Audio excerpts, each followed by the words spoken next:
Fala Fogão, tá começando mais uma edição do Radar Alvinegro aqui no canal, sábado 1º de março. Uma vez que a novela da busca pelo novo treinador chegou ao fim, agora a gente já sabe quem é o protagonista, o personagem principal da continuação. Botafogo 2025 e o desafio de manter seus títulos, Libertadores e Campeonato Brasileiro. Fora, claro, a busca por novas conquistas como Copa do Brasil e fazendo um bom papel na Copa do Mundo de Clubes.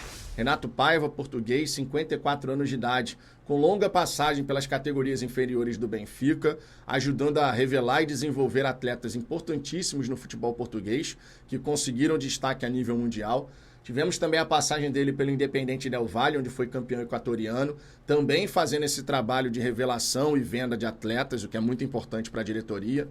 A passagem pelo Bahia, no começo da SAF ali do Grupo City, campeão estadual, mas depois as coisas acabaram não fluindo da maneira como ele gostaria e a torcida também. E mais recentemente o trabalho no Toluca do México. Ele também trabalhou no León, lá no México, não foi um trabalho muito bom, mas no Toluca os torcedores ficaram assim tristes com a saída dele, um futebol bem jogado, mas que acabou tendo ali uma eliminação na fase de mata-mata da Liga Mexicana. Renato Paiva chega com o aval do Textor, dizendo que ele foi o cara mais preparado com quem o Textor conversou, demonstrando amplo conhecimento sobre os nossos jogadores e principalmente tendo um plano para cada um deles, bem como para o desenvolvimento da equipe. É claro que a primeira impressão deixada pelo Renato Paiva junto ao sócio majoritário da SAF foi determinante. O Textor, quando falou na coletiva a respeito da escolha do treinador, encheu a bola do profissional, destacando também outros elementos que contribuíram para essa escolha, falando que o Renato Paiva foi o cara que teve o melhor alinhamento ali com o que o Textor deseja para o Botafogo, em termos de Botafogo Way, aquele nosso jeito de jogar. Essa história terminada, treinador a gente agora já sabe quem é, a gente precisa, claro, olhar para frente. Renato Paiva vai ter um mês quase aí de preparação para a estreia do Campeonato Brasileiro, para os próximos desafios. Lembrando que a partir de abril é um jogo atrás do outro, você vai ter Brasileiro, Libertadores, vem Copa do Brasil, Brasileiro, enfim, é uma coisa atrás da outra. E a gente precisa tirar o máximo proveito possível desse período. Terça-feira todo mundo volta a trabalhar. O Renato Paiva certamente nesses dias que antecedem o retorno do elenco, ele vai se inteirar ali no Botafogo, né? Conhecer todo mundo, saber como tudo funciona no dia a dia, as pessoas que trabalham, com quem ele vai poder contar. Lembrando que ele vem, né? Não vem sozinho, ele vem ali com 2 auxiliares, vem também com um preparador de goleiros e um preparador físico, que é um ponto importante, já que o seu preparador físico ele sabe como o Renato Paiva quer armar a equipe.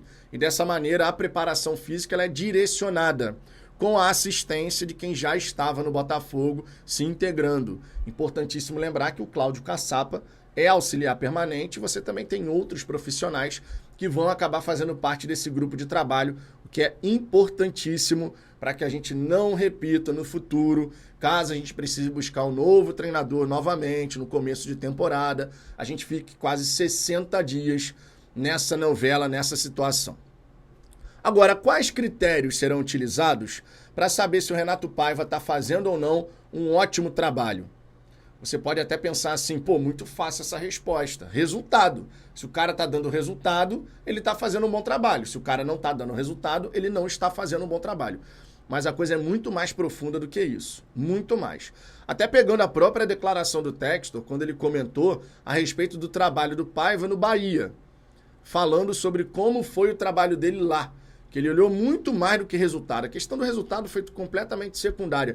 Mas como o trabalho do Paiva vinha sendo realizado. Em termos de estrutura de jogo, modelo, como foi o trabalho ali de desenvolvimento de atletas, tudo isso. Então o Textor ele não vai só olhar o resultado, no fim das contas, porque o resultado é uma consequência do todo. Você treina a equipe, você prepara o time, você desenvolve os jogadores, você coloca a equipe em campo. Você pode vencer, empatar ou perder. Agora, nem sempre quando você ganha, o trabalho está sendo super bem desenvolvido. Vencer um jogo.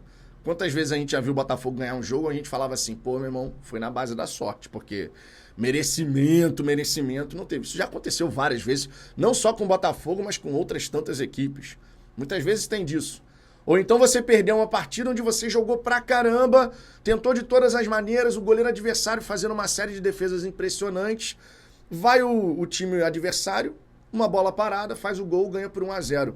O futebol, ele não se resume só ao resultado obtido, mas tem todo um trabalho que precisa ocorrer para você poder saber, estamos no caminho certo ou não.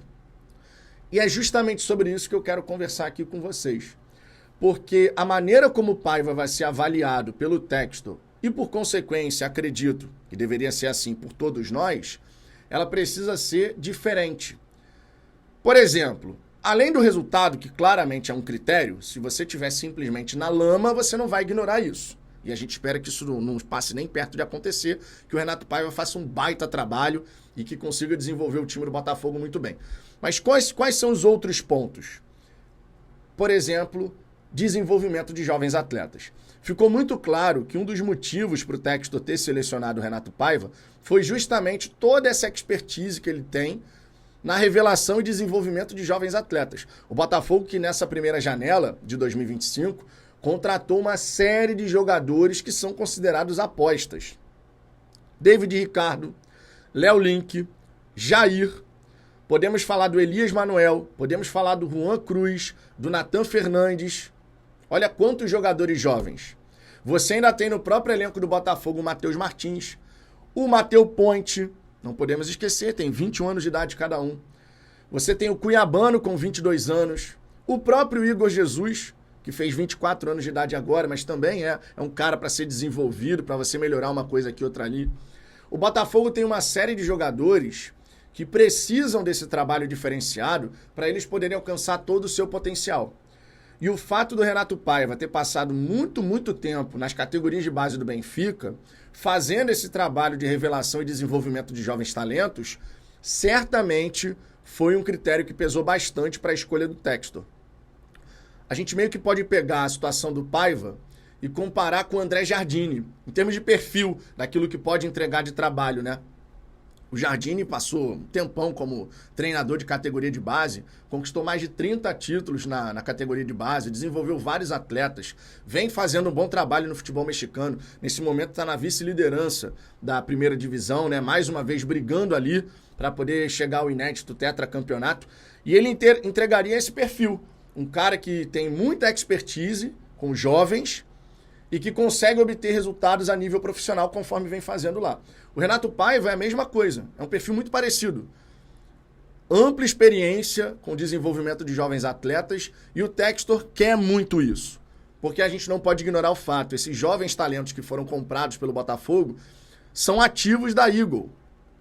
Eles se desenvolvendo e acontecendo no Botafogo, o valor de mercado dos caras vai duplicar, triplicar, dependendo até mais, né? A gente sabe disso. E isso, claro, faz a roda girar. Ah, o Nathan Fernandes foi contratado agora. Daqui a pouco vai que o Nathan Fernandes arrebenta e é vendido aí, sei lá, meu irmão, por 25, 30 milhões de euros. E aí? Olha o dinheiro que vai circular no grupo. Por consequência, isso também pode retornar ao Botafogo. Então o Textor queria muito um treinador que tivesse essa possibilidade.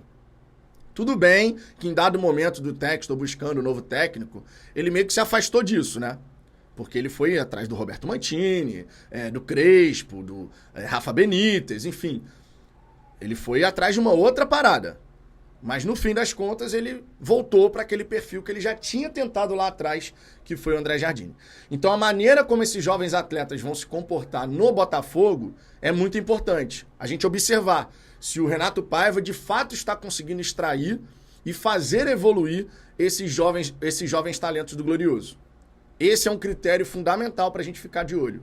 Como o Matheus Martins, Matheus Ponte, Nathan Fernandes e companhia vão se sair sob a liderança do Renato Paiva. É uma parte realmente muito importante. Então você já tem dois critérios aqui. Resultados, no fim das contas o futebol, claro, tem que ter resultado, e o desenvolvimento de jovens talentos. Um terceiro critério é se a equipe do Botafogo vai se mostrar inteligente dentro de campo. Ponto importante. O Textor deixou bem claro. Inteligente, rápido e técnico. Então, mais um critério é a equipe do Botafogo consegue fazer aquilo que o técnico está passando para eles no treinamento, no dia a dia? Assimilou bem as ideias do treinador? Você consegue ver um time que sabe o que fazer dentro de campo, ou seja, é organizado, você bate o olho no time do Botafogo e você consegue identificar tudo aquilo que o treinador quer da equipe, essa parte é uma parte realmente fundamental. Você vai lembrar que um dos motivos que fez, por exemplo, o Textor demitir o Anderson Moreira lá no começo da SAF, e ele até falou sobre isso, é que ele olhava para dentro de campo e não conseguia enxergar o que estava tentando ser feito. A mesma coisa aconteceu agora com Leiria, a mesma coisa aconteceu agora com Caçapa, num curto período, claro. Você tem que considerar que o Caçapa chegou agora, né? Mas a gente olhava para dentro de campo e não tinha nada. A verdade é essa. E com o Renato Paiva, isso tem que passar muito longe, mas muito longe. Quando a gente começar o Campeonato Brasileiro, Libertadores, a gente tem que ter a capacidade, quase um mês de treinamento, né, que ele vai ter, a gente tem que ter a capacidade de olhar para as 4 linhas e falar, é isso que ele quer fazer. A saída de bola é desse jeito, os laterais se comportam dessa maneira, os pontas fecham ou então continuam espetados ali abertos para dar amplitude à equipe, o Igor Jesus faz esse tipo de movimentação, o Savarino faz assado. A gente precisa enxergar isso, esses desenhos acontecendo dentro de campo. Isso vai mostrar esse lado inteligente da equipe, né? Capacidade de... O treinador passa a informação, os atletas assimilam aquela informação e você transporta para dentro de uma partida oficial. Ponto fundamental. É a questão do como nós vamos jogar. Como a gente vai conseguir assimilar as ideias e os conceitos do treinador. Esse é um ponto muito importante. Outro critério, questão de ser uma equipe técnica. Isso não está muito atrelado ao próprio treinador, está mais atrelado às contratações que você realizou. Mas considerando que um dos papéis de qualquer técnico é fazer os seus atletas atingirem todo o seu potencial, a gente também tem que observar isso. Se o Paiva está conseguindo extrair tudo que cada jogador dele tem à disposição. A qualidade daquele atleta está realmente sendo assim, aproveitada da melhor forma possível. A gente não pode desconsiderar esse aspecto.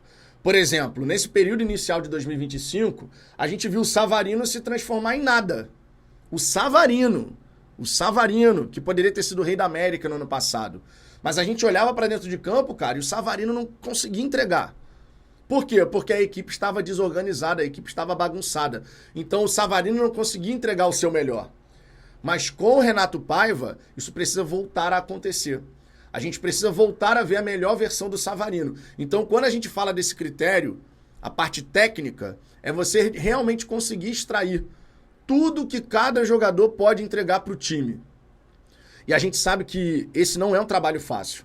Quantas e quantas vezes você vê um treinador que pode até ter um elenco qualificado em mãos, mas as coisas não estão fluindo. Vou dar o exemplo do Tite no Flamengo no ano passado. Quando trocou o Tite pelo Felipe Luiz, o Flamengo começou a melhorar. Tudo bem que tinha uma questão ali de repente, até uma panelinha interna, né, que acabou prejudicando o treinador. A gente sabe que no Flamengo teve disso. Com o Felipe Luiz a situação é diferente. Os jogadores compraram a ideia, compraram o barulho, enfim. Mas você sabe que nem sempre um treinador consegue extrair essa melhor versão de cada jogador. E o Renato Paiva, ele tem essa missão também. Ele tem que potencializar as individualidades através de um coletivo muito organizado. E aí você mistura um critério com o outro, né? Uma equipe inteligente e técnica. Uma equipe que assimila as ideias do treinador e por conta desse jogo coletivo forte, as individualidades são potencializadas. Esse é um critério que a gente também tem que ficar de olho. E também temos a parte do rápido, né? Um time que tem transições ofensivas e defensivas muito bem desenvolvidas. Futebol não é jogado só com a bola no pé. Na verdade, a maior parte do tempo, você joga futebol sem a posse da bola. Se você pegar individualmente cada jogador, a posse de bola de um jogador, às vezes, numa partida é de 30 segundos, 1 minuto, dependendo da posição, né? Quantas e quantas vezes a gente já viu aí, porque o Romário, quando jogava, ele teve, 15 segundos de posse de bola. Porque era característica do Romário. Ainda mais pro fim da carreira, né? O cara do último toque ali, ele não precisava ficar muito tempo com a bola no pé. A bola tinha que chegar nele. Ele resolvia. Você, quando vai falar de um zagueiro, ele vai ter muito mais minutagem durante uma partida. Mas, às vezes, você vai ter o Savarino ali com 3 minutos de posse de bola. Ele realmente retendo a posse de bola. Eu lembro uma vez Kaká falando sobre isso. O Kaká, quando estava fazendo ali a chegada dele na Europa e tal, né? Lá no Milan, ele deu uma entrevista há pouco tempo atrás falando sobre isso. Que ele precisava se adaptar, porque a posse de bola é só uma ínfima parte do que é uma partida de futebol. Para qualquer jogador ali de meio de campo, ataque, dos 90 minutos, 2, 3 minutos de posse de bola. Dependendo da posição que você joga, nem isso. Então, uma equipe rápida, nesse sentido, é uma equipe que sabe fazer as transições, que sabe, tô com a posse da bola, recuperamos a bola, como é que a gente vai fazer para atacar? Como a gente vai fazer essa transição para chegar rapidamente na área do adversário? Nem sempre a gente vai ver um Botafogo retendo posse de bola, trocando passes, sem parar. Às vezes tem que ser uma passe vertical, bora rápido, em 10 segundos você está na área do adversário. Então, essa parte também é fundamental. A gente tem que ver se a equipe do Botafogo vai estar organizada, se sabe fazer uma transição ofensiva e defensiva. A defensiva, claro, para você impedir que o seu adversário possa te agredir. Estamos com a bola no ataque, perdemos a posse da bola. E agora? Como que vai ser? Esses critérios, uma equipe inteligente, técnica, rápida, desenvolvimento de jovens atletas e resultados, são os 5 que a gente tem que observar para saber se o Renato Paiva vai alcançar aquilo que o Textor deseja e, claro, levando o Botafogo às conquistas que a gente tanto quer. O Botafogo é o atual campeão da América, o atual campeão do Brasil. Logo, temos que seguir nessa batida. Deixando para trás o que passou, porque não vai mudar, já foi. Todas as críticas pertinentes foram realizadas, mas buscando um ótimo 2025 para a gente poder celebrar no fim das contas. Certo? Quero saber a sua opinião sobre isso, Fogão. Então deixe seu comentário aqui embaixo. Claro, deixe seu like, inscreva-se, super importante. Por hora é só. Beijo no coração. Fui!